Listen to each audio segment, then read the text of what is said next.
Você que tá ligado com a gente aqui nas redes oficiais da Comebol Libertadores, tudo bem? Seja bem-vindo, eu sou Marcelo Azan. Esse é o show da Comebol Libertadores especial com análise tática do finalista. Esse aqui é especial para falar do Flamengo, que terá a final rubro-negra com o Atlético Paranaense no próximo dia 29 de outubro em Guayaquil, no Equador. A gente vai ter uma análise tática especial da equipe do técnico Dorival Júnior e para fazer essa análise tem essa parceria aqui nos estúdios da Comebol Libertadores com meu companheiro Fefux, Fernando Ribeiro, tudo bem? Tudo bem, Marcelo Azan? Tudo bem, pessoal? Como é que vocês estão? Sejam todos muito bem-vindos aqui aos canais oficiais da Comebol Libertadores. É isso, hoje é o dia de uma análise tática, vamos aprofundar um pouco mais, vamos falar um pouquinho mais sobre esse Flamengo, que, na minha opinião, joga hoje o melhor futebol do Brasil. Quais são as competências desse Flamengo, os pontos fortes, pontos fracos, como que esse Flamengo se desenvolve taticamente dentro de campo? A gente vai falar bastante sobre isso hoje.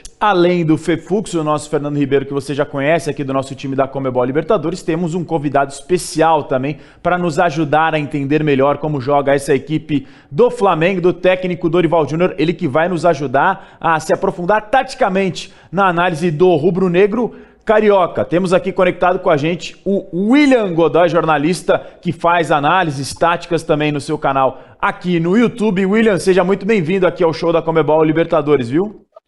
Obrigado aí pelo convite, Marcelo, Fernando. O Fernando já falou sobre o melhor futebol do Brasil, eu já lembrei de uns tempos aí que tinha esse papo, deu uma discussão aí sobre o melhor futebol do Brasil. Mas vamos lá, vamos falar sobre esse Flamengo que está, né, a um passo de fazer a sua história, ter um campeão invicto, o que seria apenas o terceiro brasileiro a todos esses anos de Copa Libertadores a conquistar o troféu sem ter nenhuma derrota.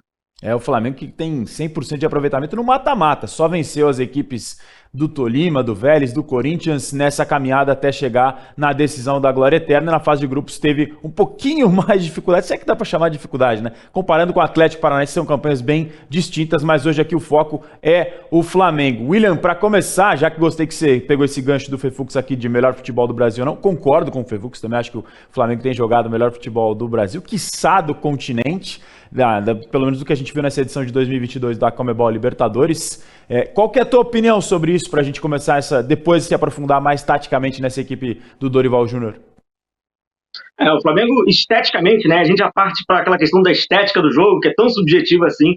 O Flamengo tem conseguido, né, fazer um jogo esteticamente bonito e tem conseguido ser o mais importante, que é competitivo, né? Há alguns anos esse debate que acabou passando muito em pauta sobre a beleza do futebol do Flamengo, sobre o Renato Gaúcho falando sobre ter o futebol ou não o mais bonito, isso aí acabou, no final das contas, a história não foi muito bem contada, né? Mas o Flamengo hoje, sim, é um Flamengo muito competitivo e não à toa está à frente, né, dessa competição, a mais importante, segue com 11 vitórias e com apenas um empate, então tem tudo aí para chegar forte nessa decisão, está preparado, né? É aquilo que a gente vai debater e vai falar bastante sobre tática, mas obviamente não podemos deixar, né, por menores, condição física, condição mental e a condição técnica.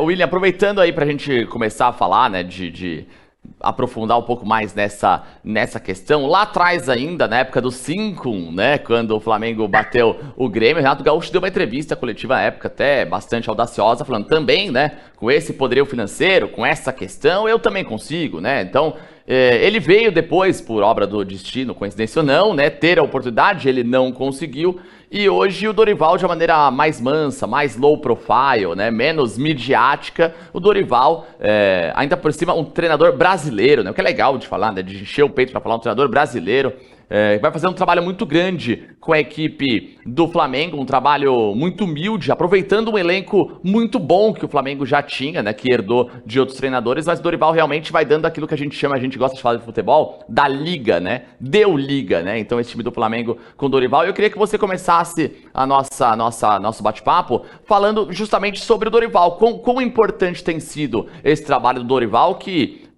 uma das primeiras coisas que ele fez já foi jogar por terra um mito de que Pedro e Gabriel Barbosa não poderiam jogar juntos, né? E aí o Dorival já pega isso, já descarta e mostra para todo mundo que sim, é possível. Então eu queria que você começasse esse nosso bate-papo falando um pouco sobre a importância do trabalho do Dorival. O Dorival, quando ele chega no Flamengo, ele resgata, né, essa competitividade do Flamengo, que parecia estar adormecida. Era um time um tanto que desestimulado, era um time um tanto que desmotivado, em que via naturalmente durante as partidas, seja até mesmo na Libertadores, onde o Flamengo conseguiu, né, 5 vitórias e um empate, na ocasião ainda com o Paulo Souza, mas até nas outras competições, um Flamengo meio que indiferente, né, um Flamengo que não era competitivo, ainda tentava buscar uma identidade, e aí, obviamente, esse resultado não vem, a pressão vai aumentando, e aí o Dorival chega no Flamengo, e aí ele tenta, como muito se fala, né, em aspas, que o Dorival fez o simples, que não é bem tão simples assim. Porque o Dorival consegue, né, como o próprio Renato fala, né, que com 200 milhões é fácil. O próprio Renato comprovou que não é tão fácil assim quanto imaginava. Mas o Renato, o Dorival, ele consegue organizar o Flamengo, trazer ao Flamengo um DNA ofensivo e mais do que isso. E aí que não é uma questão simples. De acordo com as suas convicções táticas, ele mantém um padrão de jogo semelhante, a gente fala de formação semelhante ao que ele fazia com o Ceará, que é uma espécie de um 4-3-3, mas um 4-3-3 com algumas mudanças, né, em detrimento das individualidades de cada atleta. Então, o que o Dorival faz é tentar potencializar a individualidade de cada atleta dentro daquele modelo, dentro daquele método que ele já utilizava, dentro desse 4-3-3, o que acaba originando no Flamengo. Hoje, o Flamengo com bola, ele trabalha no 4-3-1-2, então ele recuou um desses jogadores que trabalharia, né, se fosse no Ceará, por exemplo, os 3 jogadores mais à frente, e ele consegue resgatar isso. É lógico, a gente não pode ignorar que é um processo natural no futebol brasileiro, conforme vai vencendo, vai se ganhando mais convicção, vai se ganhando, né, mais respaldo, e as coisas vão andando. Então o Dorival Júnior consegue resgatar um Flamengo que era um tanto que era muito difícil fazer uma leitura de que o Flamengo era esse e o quanto de competitivo ele conseguia chegar em cada competição, como no caso com o Paulo Souza.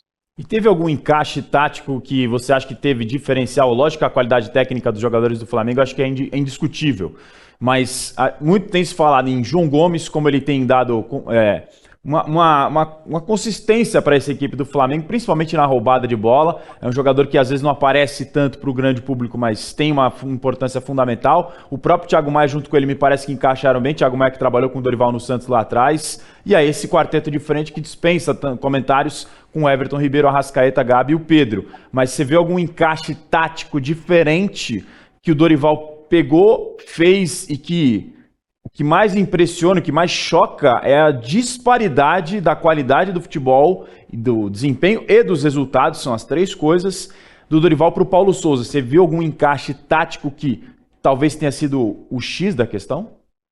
Sem dúvida. Ele acaba, no bom sentido, né?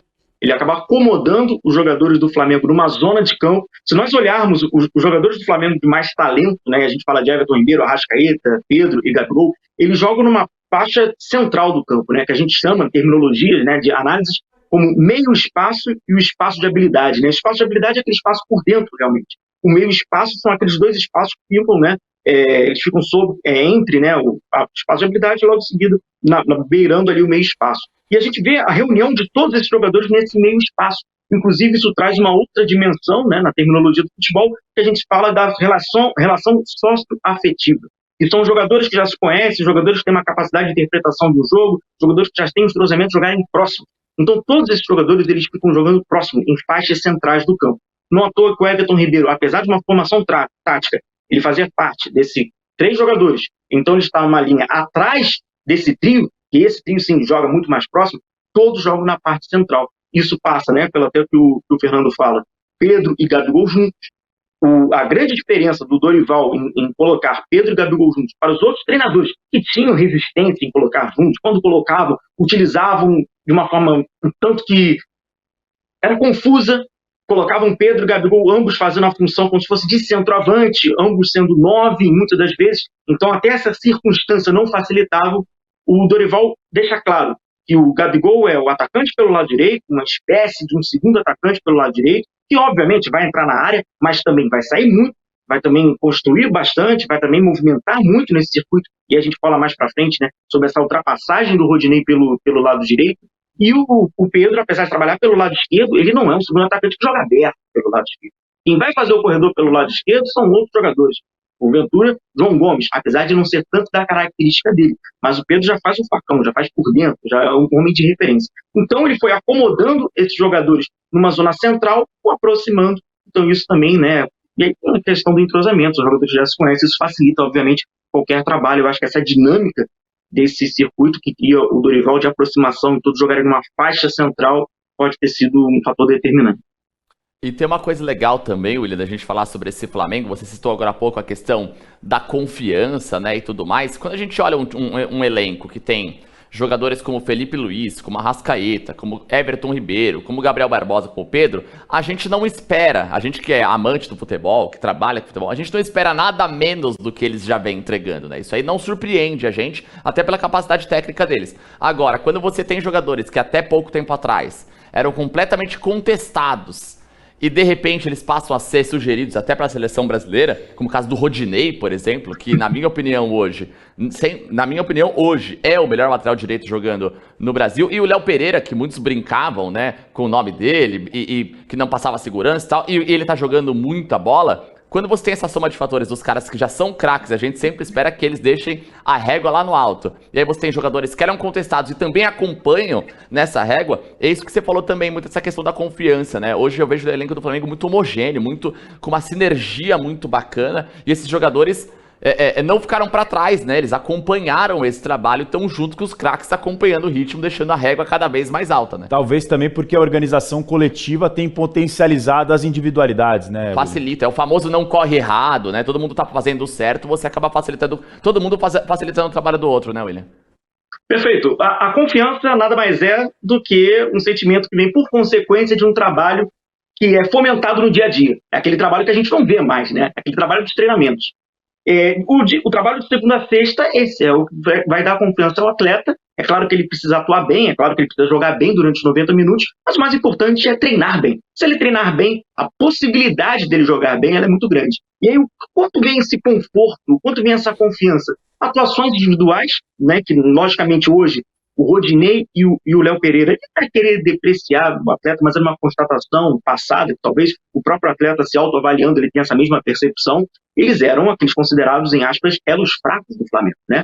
Quando você tem aquele jogo, né, encardido, aquele jogo difícil, aquele jogo muito competitivo, quais eram os elos fracos? O Rodinei errava, e com isso o Flamengo podia perder. E esses elos fracos, eles erram num determinado momento, pode ser crucial para a partida. O Léo Pereira, a mesma questão. Então a gente vê nitidamente que a questão coletiva, né, como bem lembrou Marcelo, isso ajuda, óbvio, é o respaldo coletivo sempre que prevalece. Agora, individualmente, com resultado, com boas atuações, certamente com bons treinamentos durante o dia a dia, esses jogadores assumem uma confiança e, mais do que isso, os companheiros não têm desconfiança sobre eles e eles conseguem, né? Hoje são peças fundamentais. O Rodinei hoje, ele é uma peça fundamental para esse Flamengo. Porque a ultrapassagem do Rodinei hoje, ela permite que o Flamengo tenha um jogo agressivo pelo lado direito, e assim, é fundamental. O Léo Pereira, por ser até um zagueiro canhoto, um zagueiro de construção, um zagueiro que normalmente acerta passes na vertical e tenta passes na vertical, passes esses que há um período atrás ele nem tentaria, pela falta de confiança, é uma outra peça fundamental para esse Flamengo. Então, sem dúvida nenhuma, esses vamos chamá-los de né? Elos fracos do Flamengo, hoje são peças fundamentais para esse Flamengo do Dorival. O Léo Pereira que até deu assistência recentemente em jogo de Conmebol Libertadores com cruzamento como se fosse um lateral ali, quase no bico da grande área pelo lado do campo e servindo os seus companheiros. Aproveitando esse gancho que você deu, William, sobre pontos dos, entre aspas, fracos, se você tivesse que destacar pontos fortes e pontos fracos desse Flamengo, você olharia de que maneira essas duas valências do rubro-negro? Eu acho que o ponto forte do Flamengo ele acaba passando pela individualidade dos seus jogadores, sobretudo de Arrascaeta, Pedro e Gabigol. São os três jogadores que trabalham mais próximo da área do adversário. Eu acho que são jogadores que saem do trivial, né, do futebol não apenas brasileiro, mas futebol sul-americano. O Pedro hoje é um destaque, né, artilheiro da Copa Libertadores, Arrascaeta performando muito bem. Então, eu acho que o ponto forte do Flamengo é a individualidade desses atletas. Eles são diferentes, né, eles são acima. E quando eles conseguem, junto com esse esquema do Dorival, estarem reunidos, estarem motivados, estarem estimulados, eu acho que eles acabam fazendo a diferença. E o ponto fraco do Flamengo, ele acaba sendo... É curioso falar desse ponto fraco do Flamengo, porque é um ponto fraco onde a tática, ela te diz que ele é fraco, contudo, quando você pega os números, ele vai falar assim, não, os números, eles não corroboram, né, com essa teoria, que é o Flamengo marcar, em aspas, com 7. É o esquema tático do Flamengo. O Flamengo teve dificuldades contra alguns adversários onde eles sobrecarregaram os lados do Flamengo. Vale lembrar que o Flamengo, quando está sem bola, esse 4-3-1-2, ele praticamente não tem nenhuma alteração. A única alteração que acontece é o Arrascaeta ficar na paralela com Gabigol, Pedro. Os três se mantêm lá na frente. E o Flamengo fica com a linha com 4 jogadores e os 3 jogadores no meio. Thiago Maia, João Gomes e Everton Ribeiro.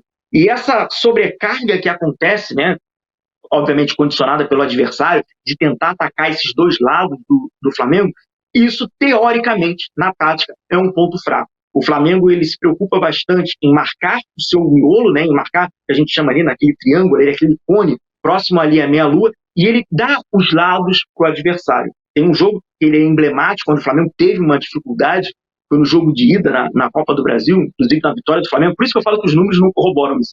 Na vitória do Flamengo sobre o São Paulo, o São Paulo ele sobrecarregou os dois lados do Flamengo. O São Paulo ele percebe, né, obviamente, que existe ali alguns espaços e ele fazia várias vezes 2 contra 1. E aí era Reinaldo e Patrick contra Rodinei. Depois o Rogério muda, bota o Wellington. Enfim, o São Paulo percebeu que ali há um certo modelo, né, que deixa o Flamengo vulnerável e é um modelo lógico.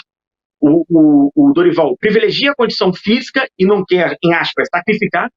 Pedro, Gabigol e Arrascaeta o permitem ficarem lá na frente. Isso, obviamente, provoca do adversário um certo receio. Eu vou subir com todo mundo. Se eu subir com meus 2 laterais, eles vão ficar no mano a mano, vai ter uma igualdade numérica, então eu vou deixar um a mais. Quando o adversário pensa isso, ótimo. Mas quando o adversário fala, não, beleza, eu vou ficar aqui na igualdade, vamos pagar para ver e vamos atacá-los. Quando eles fazem as dobradas pelo meio, sobrecarrega demais. Principalmente os 3 jogadores que trabalham por dentro. Everton e João Gomes. Porque ainda precisa, atrai o Rodinei, atrai o Felipe Luiz, aí aquele sistema que é sustentado, ele acaba saindo um pouco da sua organização. Você diria que esse balanço defensivo do Flamengo, então, do ponto de vista tático, é diferente de outros times nos quais os pontas é quem são os responsáveis por voltar no corredor e ajudar na marcação junto com o lateral? É mais ou menos isso que você está falando em relação a esse trio de meio de campo que tem que fazer esse balanço e fazer a dobradinha. Perfeito. Ou com o Rodinei e com o Felipe Luiz? Perfeito. No caso, Everton Ribeiro e Rodinei na direita e Felipe Luiz e João Gomes na esquerda, eles precisam fazer movimentos compensatórios porque não há, como você falou, a descida dos jogadores da frente. Os 3 da frente se mantêm lá e eles que precisam fazer esses movimentos. Por consequência, óbvia, né? Isso acontece uma sobrecarga, né, em virtude, em detrimento, óbvio, do que o adversário vai fazer. Agora, os números, eles não mostram isso, né? Mas agora é claro que a gente observa que existe uma certa dificuldade.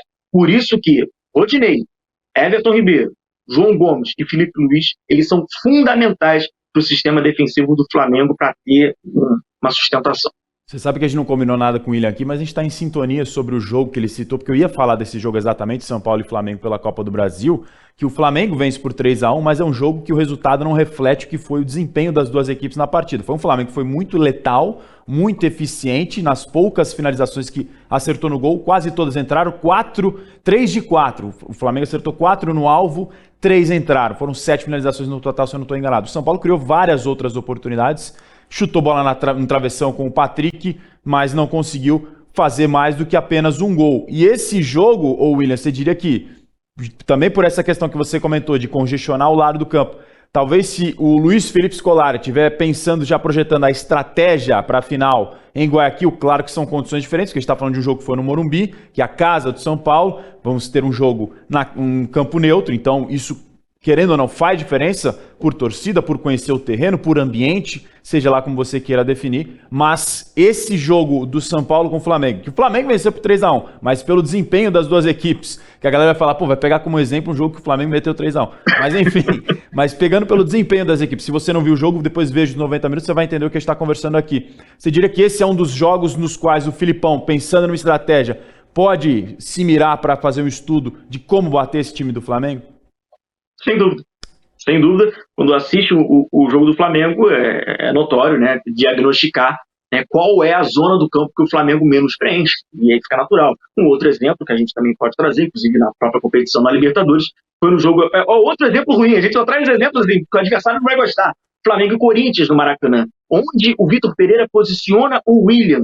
O que o Corinthians tentou fazer naquele primeiro tempo, né, onde ainda havia uma motivação, uma competitividade, o William joga bem próximo ali à faixa central do campo, numa zona que não tem o preenchimento de nenhum jogador do Flamengo, porque ele acaba descendo com 3 jogadores, então naturalmente abre alguns vácuos, né? E o William ficou posicionado exatamente naquela posição. Então, assim, sim, eu acho que esse jogo, o São Paulo nesse jogo pela Copa do Brasil, ele foi uma equipe que mais gerou desconforto ao Flamengo. Apesar de não ter conseguido resultado, e outras equipes até terem conseguido, né, conseguem empate e tal, mas esse jogo, ele conseguiu gerar um desconforto para o Flamengo, porque foi naquele ponto de vulnerabilidade.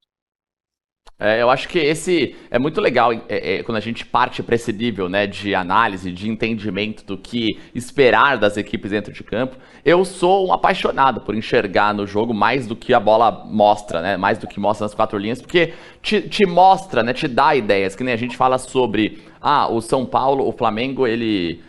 Se a gente for trazer a discussão para uma questão bem mais rasa, né? O Flamengo jogou o pior que o São Paulo e venceu, né? Se você for para uma discussão de bar, mais ou menos... São propostas, né? É isso que vai ser dito. Só que acontece, quando você fala desse 4-3-1-2 do Flamengo, esse é mérito do Dorival e é importante ressaltar isso, porque não é à toa que o Dorival usa um 4-3-1-2. Primeiro porque outros treinadores poderiam fazer uma linha de 4, uma linha de 5, pedir pro Gabriel Barbosa e pro Arrascaeta marcarem lateral e deixar o Pedro lá sozinho. Só que quando você faz isso, você tem 2 problemas. Primeiro, não existe imposição física que aguente você 90 minutos voltar para marcar. E nem o Arrascaeta e o Gabriel Barbosa nem tem essa imposição física para fazer isso durante muito tempo. Então você sacrifica um jogador que é muito mais importante com a bola no pé do que sem a bola, né? E o ponto hoje a gente costuma muito dizer isso, né? Tem gente que fala que o goleiro é o primeiro atacante, né? Quando você tem a bola. Quando você não tem a bola, o atacante é o primeiro zagueiro, né? Então, é muito importante você entender as características dos seus jogadores, porque você também ataca enquanto você defende. A maioria das pessoas não sabe isso, mas quando você está se defendendo, você também está se preparando para atacar. Então você exige um pouco mais de sacrifício do Everton Ribeiro, exige um pouco mais de sacrifício do Thiago Maia, do João Gomes, para fazer aquele trabalho que a gente gosta de dizer, o trabalho sujo, né, nesse meio campo, para que quando as equipes, quando elas estão atacando, ela não está preocupada, eu vou atacar, mas eu preciso marcar o Arrascaeta aqui. Eu vou atacar, mas eu preciso marcar o Gabriel Barbosa. Não, você ataca. Porque você não tem muita chance de atacar contra o Flamengo. Então, quando surge uma oportunidade, as equipes se lançam. Você perde a bola e aí você tem lá na frente, descansado, num espaço vazio que o adversário deixou porque ele foi atacar, o Arrascaeta, o Gabriel Barbosa e o Pedro, que são jogadores que, sabidamente, não precisam de um grande espaço para criar muitos prejuízos à defesa adversária, né? Então, no mínimo espaço, eles se resolvem. Mas se você dá um espaço grande, ótimo, né, William? Acho que é mais ou menos por aí também, né? É perfeito. A questão desses 3 jogadores que ficam confortavelmente à frente, esperando o Flamengo, né, recuperar a bola, seja para iniciar uma transição para a organização, ele deixa uma pulga atrás da orelha do treinador adversário e fala assim, cara, eu preciso alargar o campo, né, porque tem uma linha ali com 3, então eu vou conseguir, mas para isso o meu lateral vai passar aqui, o meu outro vai passar também, e vai ficar os 2 zagueiros e um volante, vai ficar no mano a mano. Futebol e a matemática, eles andam muito parecidos, né? Apesar de a galera que não gosta da matemática, mas faz parte. Que é superioridade, é igualdade, é inferioridade. Você atacar o Flamengo e você ter uma igualdade, os seus 2 defensores com um volante, e lá, cada um com o seu, né? Literalmente cada um com o seu. Pedro, Arrascaeta e Gabigol, é preocupante. Então, muitos jogos que a gente vê, inclusive, o adversário ele pode até reconhecer essa fragilidade do Flamengo, mas seja por desmotivação do resultado, não sei, não importa qual é a realidade, muitas vezes eles deixam 4. Não vai todo mundo. E aí acaba que igualando numericamente lá mais na frente. Então, quer dizer, aqueles 3, eles ficam sobrecarregados, beleza? Mas a última linha do Flamengo, ela fica tranquila. Porque é uma questão matemática, né? Se o adversário fala, bom, beleza, eu não vou subir com todo mundo, eu vou subir apenas com 6, aí ele coloca lá os 2 atacantes, 3 atacantes, tá? Ficou 3-4, o Flamengo tem superioridade, e igualou numericamente no meio, 3-3, não teve problema. Agora, o Rogério Ceni até estava no Morumbi, era uma necessidade do São Paulo vencer o Morumbi, em casa e tal, ele ousou um pouco mais.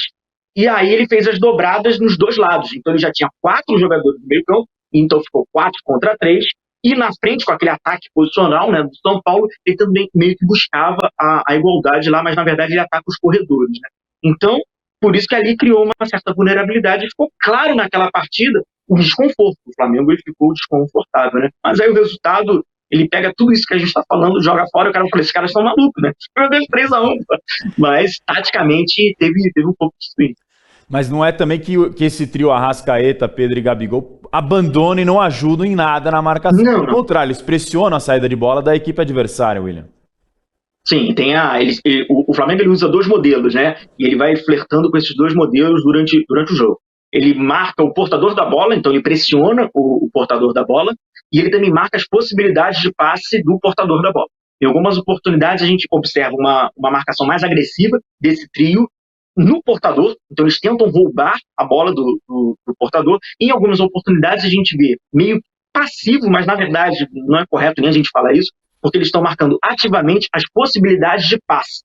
Então tem essas duas formas, né, que o Flamengo acaba marcando. E é para deixar claro, porque talvez o torcedor até interprete equivocadamente, não é que eles não marcam, eles estão marcando, mas eles têm uma zona muito limitada para eles marcarem. Eles não vão precisar descer para acompanhar a lateral, não.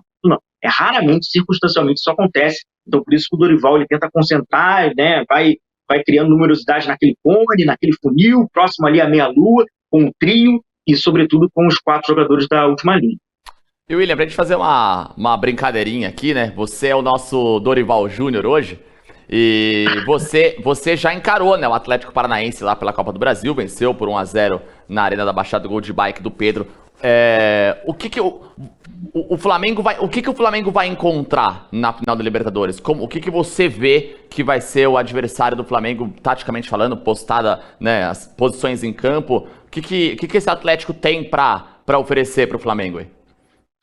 Cara, esse Atlético Paranaense é um dos times da competição mais difíceis de se decifrar, porque a mudança de esquema tático, de formação tática, o Luiz Felipe Scolari, desde quando ele assume o Atlético Paranaense, a cada partida, a cada circunstância, a gente vê uma mudança desse Atlético. Então a gente tentar nos respaldar pelo que aconteceu, não necessariamente. Esse Atlético Paranaense que tem uma formação num 4-2-3-1, ele já jogou num 4-1-4-1, ele já jogou no 4-3-3, ele já jogou no 4-4-1-1. Agora, tem algumas características que elas são repetidas. Entre elas, o modelo de marcação. Então, eu acho que no Flamengo, pelo modelo de marcação que o Atlético Paranaense tem, que acaba privilegiando os encaixes individuais, e muitas das vezes, esses encaixes individuais, dependendo do adversário, da movimentação do adversário, cria-se algumas desordens, porque os deslocamentos eles podem ser altos, né? Então, aquele volante que está pelo lado direito, se ele está fazendo uma perseguição, e ele vai perseguir até o final, ele pode cair pelo lado esquerdo, ele está fazendo uma marcação individual, né, um deslocamento alto. Então eu acho que o mais importante para o Flamengo, de acordo com essa característica, que esta sim, eu acho que o Filipão não vai mudar, e aí a gente não está falando da formação, né, a gente está falando de um método mesmo de marcação, uma organização defensiva, movimentação.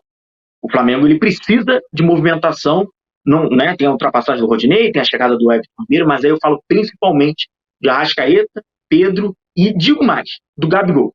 O Gabigol é um atacante que tem uma interpretação, leitura de ocupar o espaço, de atacar o espaço, de fazer a diagonal. Eu acho que pode ser fundamental para um bom resultado do Flamengo nessa decisão, visto que esse modelo de encaixe do Atlético Paranaense, se tiver deslocamento alto, acaba desorganizando um pouco.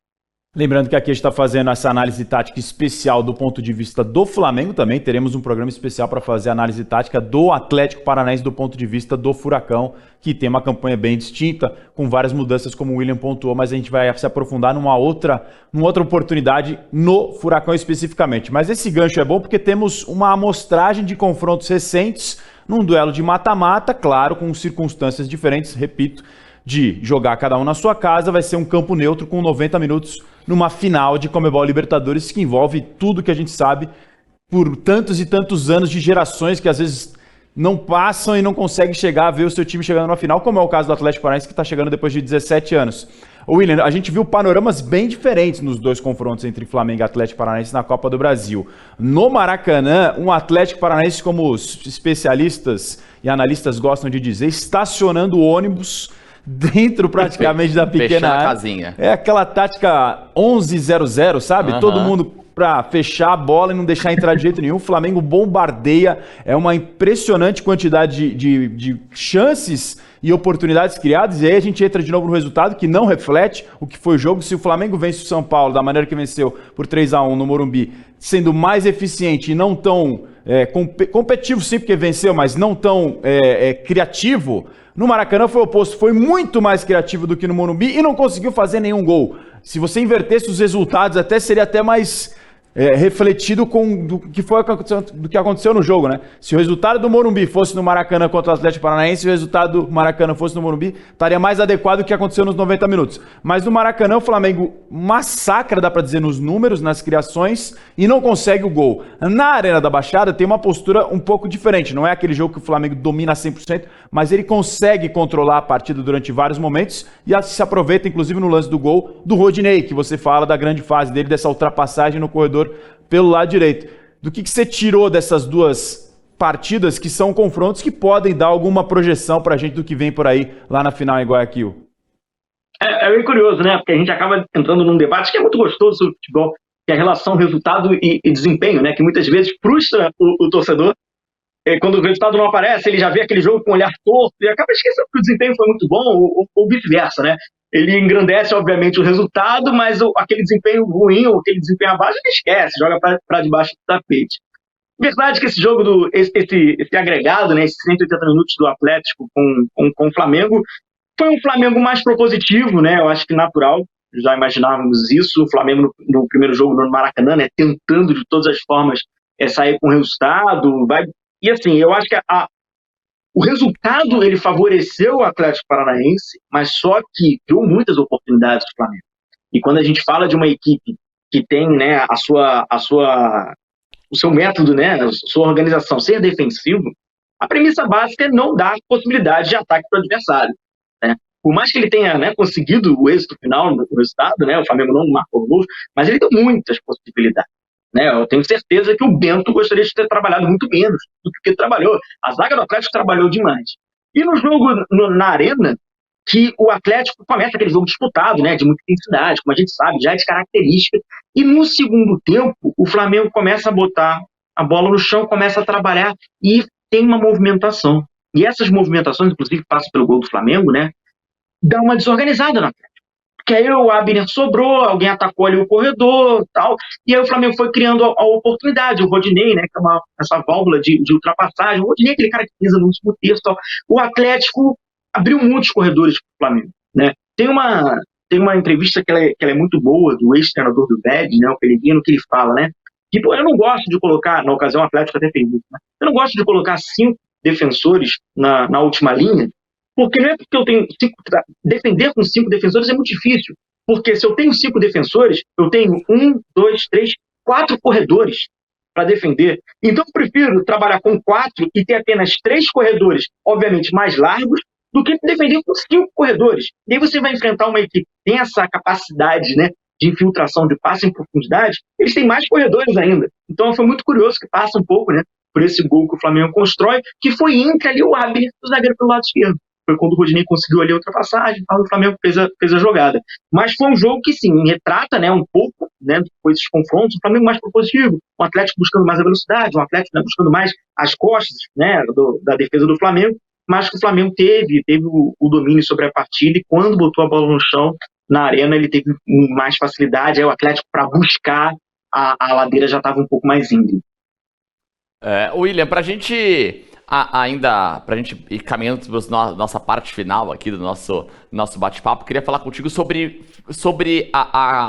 o ambiente final de Conmebol Libertadores, né? Trazendo à tona as 2 finais recentes que o Flamengo jogou. O Flamengo venceu o River Plate, perdeu para o Palmeiras, mas nas duas oportunidades o Flamengo se viu numa situação que ainda não tinha vivenciado, né, na competição, que foi estar num desconforto extremo, assim, né? O Flamengo sempre com uma imposição, o Flamengo chega nessa quarta final, não perdeu ainda na Conmebol Libertadores, tem um agregado absurdo, se a gente somar todos os jogos do Flamengo do mata-mata, é 17-2 o agregado pro Flamengo, tomou 2 gols, marcou 17, mas contra o River Plate vai em 2019, calma, torcedor, eu sei, outro time, outros treinadores, uma espinha ali dorsal talvez não tão distante uma da outra assim, algumas peças ainda presentes nesse elenco, mas eu sei que eram outros times, tá?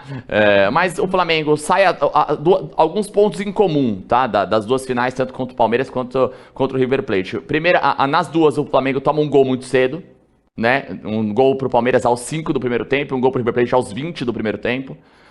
E depois tem que correr atrás do resultado, não consegue se enxergar dentro de campo, não consegue ele dominar o jogo, né? Não consegue o Flamengo montar no jogo, segurar as rédeas e falar, não, eu vou jogar como eu tô jogando toda a Copa Libertadores. Obviamente que a gente vai falar de méritos do Gadiardo, méritos do Abel Ferreira, que souberam ali trabalhar uma situação. O Abel levou os méritos até o final, o Gadiardo perdeu os méritos nos acréscimos do segundo tempo, e isso a história tem que ser contada, mas eu queria que você analisasse, sim, desses pontos em comum que aconteceram, quais desses pontos o Flamengo não pode cair de novo, porque o Abel Ferreira até um pouco mais, o Gadiardo não, mas o Felipão, se o Atlético abre o placar na final contra o Flamengo, e o Atlético consegue o primeiro gol, assim, é a chuva de ouro, é o que o Felipe Scolari todo dia na hora de dormir tá pedindo pra papai do céu, porque é a zona de conforto dele. Sabe aquele cara do jiu-jitsu que vai pra luta, só leva a luta pro chão? O Felipão jogando com a vantagem e aí colocando todo mundo de mão dada embaixo do gol é o que o Felipão quer pra essa final, William. Então eu queria que você analisasse pra gente esses pontos em comum que o Flamengo deve evitar pra essa final contra o Atlético. E são os fatores que condicionam, às vezes, um jogo de 90 minutos como é uma final nervosa de Conmebol Libertadores. Exato. Sem dúvida. Os contextos, né, eles têm algumas similaridades, né? Tomar o gol no início. Os gols até não são tão diferentes assim, né? Tem uma particularidade bem próxima dos gols que o Flamengo sofre. Agora, uma decisão de Libertadores, o fator mental ele é fundamental, né? O fator mental ele talvez seja o que seja melhor condicionado ao atleta ele mentalmente estar preparado, né? Saber o que fazer, quando fazer, como fazer e com quem fazer, né? Rapidamente, aquele Flamengo de 2019 foi o jogo que o Flamengo mais teve desconforto em toda a trajetória do Flamengo com o Jorge Jesus. O River Plate, com muitos méritos do Marcelo Gallardo, ele consegue promover algo que o Flamengo até então desconhecia. Alguém marcou forte o Flamengo não tinha saída, a dupla da frente não conseguia participar do jogo, o eixo, né, que é o Gerson, estava sempre muito bem marcado, sobrecarregado.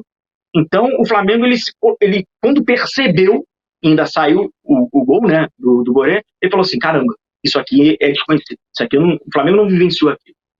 Mas a condição do time, talvez até a preparação do Jorge Jesus, né, aquilo que a gente fala do dia a dia, eles estavam tão confiantes e sabiam o que fazer, como fazer, que o Flamengo não se desorganizou.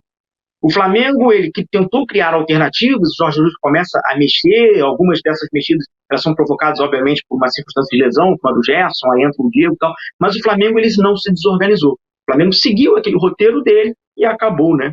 O Gabigol, né, o predestinado, né, consegue marcar os 2 gols. Mas o Flamengo ele teve muita dificuldade.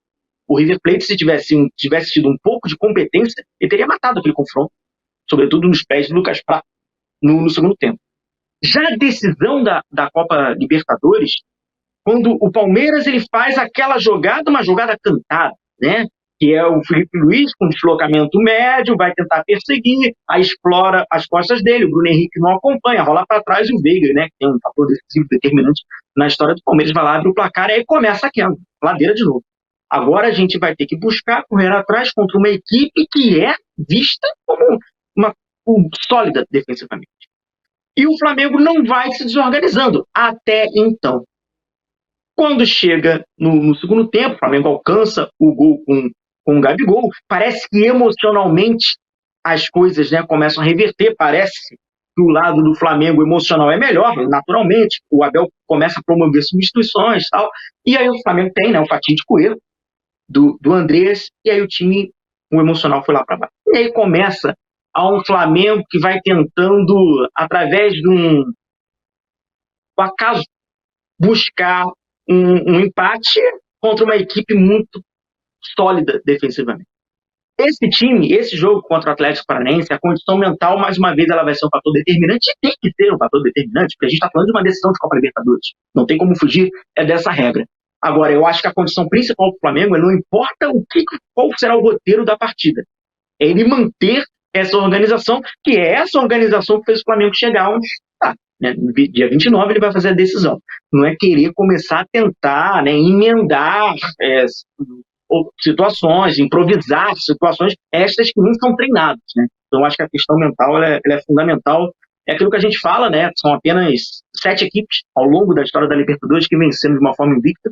o Flamengo pode ser a 8ª e apenas a 3ª equipe.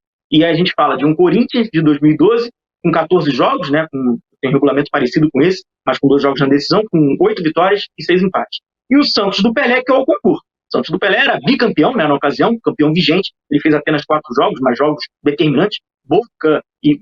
Botafogo na semifinal, Boca Juniors na decisão, venceu os 2 jogos, na Bomboneira e no Maracanã, foi campeão. Então o Flamengo ele tem essa oportunidade, né, de estar, né, nessa prateleira onde apenas 2 equipes brasileiras conseguiram e 6 equipes, né, porque o Estudiantes venceu 2 vezes. Então é uma oportunidade que o mental tem que estar com a cabeça no lugar. William, para a gente fechar já a nossa análise tática, te agradecendo demais pela participação, pelo ótimo debate aqui. Sim ou não resposta, tá? Sim ou não, sem se aprofundar. Essa é na lata. Você acha que o Flamengo contra o Atlético Paranaense agora, nessa decisão, chega mais preparado do que chegou na decisão contra o Palmeiras em Montevidéu, agora em Guayaquil? Sim, abre parênteses, sem dúvida. Muito bem.